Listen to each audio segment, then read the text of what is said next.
మొన్న ఒక వీడియోలో 1031 ఎర్త్ క్వేక్స్ ఇన్ జపాన్ అని చెప్పి మాట్లాడా.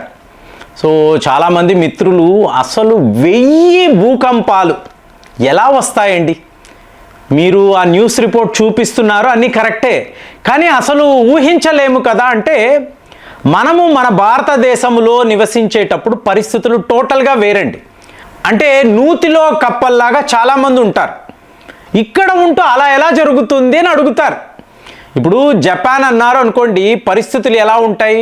ఒక స్కూల్లో టీచర్ గారు ఎదురుకుండా పిల్లలు, సడన్గా బిల్డింగ్ అంతా ఊగుతూ ఉంటుంది. సో అప్పుడు ఆ టీచర్ ఏమంటారు, ఇలా ఇలా అంటే వీళ్ళు ఆ టేబుల్ కింద వెళ్ళి దాక్కోవాలి. డెస్క్ ఉంటుంది చూసారా, డెస్క్ కింద దాక్కుంటారు. సో ఒక నిమిషం అయిన తర్వాత ఇలా అంటారు, మళ్ళీ వాళ్ళ డెస్క్ నుంచి పైకి వచ్చి ఇప్పుడు ఎక్కడ ఉన్నామో అని మళ్ళీ వాళ్ళు. ఇలాంటి ఒక పరిస్థితి మీరు జస్ట్ ఊహించండి.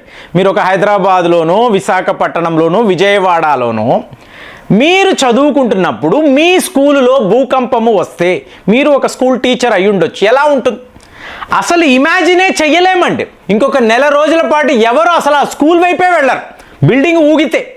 కానీ అక్కడ ప్రతి గంట ఇలాంటి దృశ్యాలు, సంఘటనలు. ఇప్పుడు ఒక ఎగ్జిక్యూటివ్ ఇంకో ఎగ్జిక్యూటివ్తో మాట్లాడుతూ ఉంటారు. ఈ బాస్ ఏంట్రా బాబు ఇలాగ టార్గెట్స్ అంటాడు, నువ్వు టార్గెట్స్ రీచ్ కాకపోతే నీకు నేను జీతం ఇవ్వలేను అంటాడు, లేదా జీతాన్ని తగ్గి, ఇవన్నీ మాట్లాడుతా అంటే ఎదురుగుండా ఆ బిల్డింగ్లు ఇలా ఊగుతూ ఉంటాయి. సో ఇదేదో ఒక సినిమాలో సన్నివేశంలా ఉంటుంది, కానీ జపాన్లో ఇది మామూలే. ఇప్పుడు ఇది ఎందుకు మాట్లాడుతున్నాము అంటే, ఒక 3 నుంచి 4 వీడియోలు, అంటే నాకు ఉన్న ఒక పర్సెప్షన్, ఇక్కడ ఈ పసిఫిక్ మహాసముద్రంలో ఏదో జరుగుతుందండి. అంటే హిందూ మహాసముద్రము దాకా రాలేదు.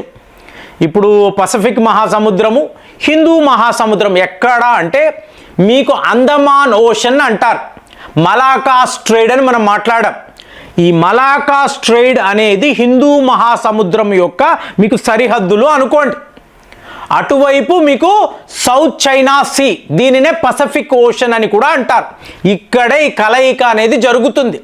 సో పసిఫిక్ ఓషన్లో జరిగే ఈ భూకంపాలు ఇవాళ మీరు ఎక్కడ చూసినా కూడా వైరల్గా ఈ వీడియోస్ సర్క్యులేట్ అవుతున్నాయి. రష్యా, అమెరికా, జపాన్, ఈ 3 దేశాలలో కూడా మీకు 8.8 మ్యాగ్నిట్యూడ్ భూకంపం కాదు కదండి, భూకంపం వచ్చి వెళ్ళిన తరువాత ఒక అతిపెద్ద సునామీ. సో ఇప్పుడు ఇవాళ నీ వీడియో మాట్లాడుతున్న టైంలో ఒకవైపు రష్యా అధికారులు, జపాన్ శాస్త్రవేత్తలు, అమెరికాలో ఉండే నాసా సైంటిస్టులు అందరూ కూడా హై అలర్ట్లో ఉన్నారు. ఎందుకు అంటే పసిఫిక్ ఓషన్లో ఇలా వరుస పెట్టి భూకంపాలు, సునామీలు అంటే ఈ ప్రపంచము తట్టుకోదు. మరి నెక్స్ట్ లెవెల్లో హిందూ మహాసముద్రములో ఇలాంటి సునామీలు వచ్చాయి అనుకోండి, పరిస్థితి ఏంటి? సో మనం ఊహించలేం. సముద్ర గర్భములో ఇక్కడ పసిఫిక్ ఓషన్ 19 కిలోమీటర్లు, ఏది సముద్రానికి అడుగున, బాబాయ్ సముద్రానికి అడుగున 19 కిలోమీటర్లా. నేను చెప్తున్నది మీకు ఎవరికి కూడా నమ్మకం కుదరదండి, కానీ ఇదంతా వాస్తవం. సముద్రం అడుగున 19 కిలోమీటర్స్ ఏంటి? అక్కడ మీకు ఒక ఎర్త్ క్వేక్ ట్రిగర్ అయ్యింది. సో అక్కడ నుంచి ఇది సునామీగా కన్వర్ట్ అయ్యింది. ఎక్కడికి వెళ్ళింది? కామ్చాట్గా అనబడే రష్యా టౌన్. ఇది ఒక పోర్టు నగరం. టోటల్గా పోర్టు మునిగిపోయిందట. సో నగరములో అంతా కూడా మీకు సముద్రపు నీరు. సో ఇప్పుడు ఏం చేస్తున్నారు వీళ్ళ అధికారులు, ఎవరైతే ఆ టౌన్లో నివసిస్తున్నారో వాళ్ళందరినీ కూడా ఎగువ ప్రాంతాలకు షిఫ్ట్ చేస్తున్నారు. సో ఇవాళ ఇదే అక్కడ జరుగుతుంది. మరి ఇంకొక వైపు చూసారో అనుకోండి, జపాన్ రింగ్ ఆఫ్ ఫైర్ అంటారు. అంటే ఒకవైపు ఏమో భూకంపము, ఇంకొక వైపు ఏమో సునామీ వచ్చే సూచనలు, ఇంకొక వైపు అగ్ని పర్వతాలు, వాల్కానోస్, ఇవి పేలిపోయే పరిస్థితి ఒకేసారి. సో ఇప్పుడు ఈ ప్లేటు ఉంది చూసారా, కాంటినెంటల్ డ్రిఫ్ట్ అంటాం. సో ఈ కాంటినెంటల్ ప్లేటు, ముఖ్యంగా రష్యన్ ప్లేటు, ఇది చాలా పెద్ద లెవెల్లో కదలడంతో, అంటే యూరో ఏషియన్ ప్లేటు అని అంటామండి. మీకు రష్యా, సెంట్రల్ ఏషియా, భారత్, ఇటువైపు చైనా, జపాన్, ఇదంతా కూడా క్లియర్గా కనెక్ట్ అయి ఉంటుంది. సో ఎవరికైనా, ఏ దేశానికైనా ఎప్పుడైనా కూడా ఇది ప్రమాదమే. సో ఈరోజు మనము చూసిన ఎర్త్ క్వేక్, సునామీ మనం జనవరి నుంచి మాట్లాడుతున్నాం. కంటిన్యూస్గా మీకు జపాన్లో మీకు ఈ షాక్ వేవ్స్ అనండి, మీకు ఇట్లాంటి భూకంపాలు అనండి, మీకు 1031 భూకంపాలు ఇలా ఎలా వస్తాయంటే చిన్న చిన్న దీవులండి. ఇప్పుడు హవాయ్ ఐలాండ్స్ అని అంటారు. ఈ హవాయ్ ఐలాండ్స్ చుట్టూర్తా కూడా మీకు భూకంపాలు వస్తూనే ఉన్నాయి. ఇప్పుడు అందరూ జపాన్ శాస్త్రవేత్తల యొక్క ప్రిడిక్షన్, భవిష్యవాణి ఏంటి, ఒక అతిపెద్ద సునామీని చూడబోతున్నారు. అంటే రష్యాలో వచ్చిన సునామీ అమెరికా వాళ్ళ శాస్త్రవేత్తల ప్రకారం, వాళ్ళు చేసిన సర్వే ప్రకారము 2025లో ద స్ట్రాంగెస్ట్ ఎర్త్ క్వేక్, అలాగే ద బిగ్గెస్ట్ సునామీ అని చెప్తున్నారు. మరి ఇప్పుడు అమెరికాలో ఏం జరగబోతుంది? ఆల్రెడీ మనం మాట్లాడాం. అమెరికాలో వరదలు, రష్యాలో ఎప్పుడూ ఎవరు చూడని వరదలు. మరి ఈ రోజు ఇంతంత పెద్ద భూకంపాలు రావడము, ఇది సునామీగా కన్వర్ట్ అవ్వడము, 19 కిలోమీటర్ల అడుగున సముద్రము అడుగున ట్రిగర్ అవ్వడము. సో ఇదంతా కూడా ఏమిటి అంటే మీకు ఒక మహాప్రళయానికి మీకు సంకేతము. నేను చెప్పడం లేదండి, నాసా శాస్త్రవేత్తలు చెప్తున్నారు. ఇలాంటిది ప్రపంచం అంతా కూడా, అంటే ఇది ఒక యూనివర్సల్ ఫెనమెనన్. మీకు రష్యన్ ప్లేటు ఎప్పుడైతే ఈ స్థాయిలో కదలడము మొదలయ్యిందో, ఒక్కసారి మీరు గ్లోబల్ మ్యాప్ చూడాలి. రష్యా ఎంత పెద్ద దేశము, దాని చుట్టూతా ఎలాంటి దేశాలు ఉన్నాయి, ఇక్కడ భారత్ ఏంటి, చైనా ఏంటి, జపాన్ ఏంటి. ఇప్పుడు మీరు అట్లాంటిక్ ఓషన్ అంటారు.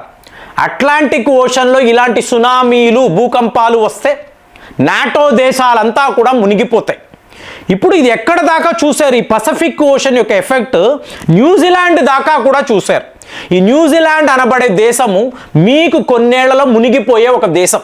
సముద్ర గర్భంలో ఇది కలిసిపోతుంది. సముద్రం నుంచే న్యూజిలాండ్ అనబడే దేశం బయటికి వచ్చింది. మళ్ళీ కొన్నేళ్లకు మళ్ళీ ఇది సముద్రంలోకే వెళ్ళిపోతుంది. అలాంటి నగరాలు, దేశాలు ఎన్నో ఉన్నాయి. సముద్రము రిట్రీట్ అవ్వడముతో మీకు ఎన్నో నగరాలు, గ్రామాలు ఉంటాయి. ఎప్పుడైతే సముద్రం ముందుకు వస్తుందో ఈ గ్రామాలు, నగరాలు మునిగిపోతాయి అనేదే శాస్త్రవేత్తలు చెప్తున్నారు. మరి ఇవాళ రష్యా, అమెరికా, జపాన్ ఈ 3 పెద్ద పెద్ద దేశాలు కదండి. జపాన్ చిన్న దేశమే, కానీ ఆర్థికంగా చూసినప్పుడు చాలా స్ట్రాంగ్ జీడిపి కదా, స్ట్రాంగ్ ఎకానమీ. మరి ఇక్కడ ఇలాంటి పరిస్థితి ఏమిటి? రేపు అంటే జూలైన అన్నారండి జపాన్ శాస్త్రవేత్తలు అయితే, జూలైలో ఒక భారీ సునామీ రాబోతున్నట్టుగా మా అంచనా. సముద్ర తీరాల వద్ద ఉండే ప్రజలు, గ్రామాలు, వీళ్ళందరినీ కూడా మేము ఆల్రెడీ ఇవాక్యువేట్ చేశాము, హెచ్చరించాము, అన్నీ చెయ్యగలిగాము.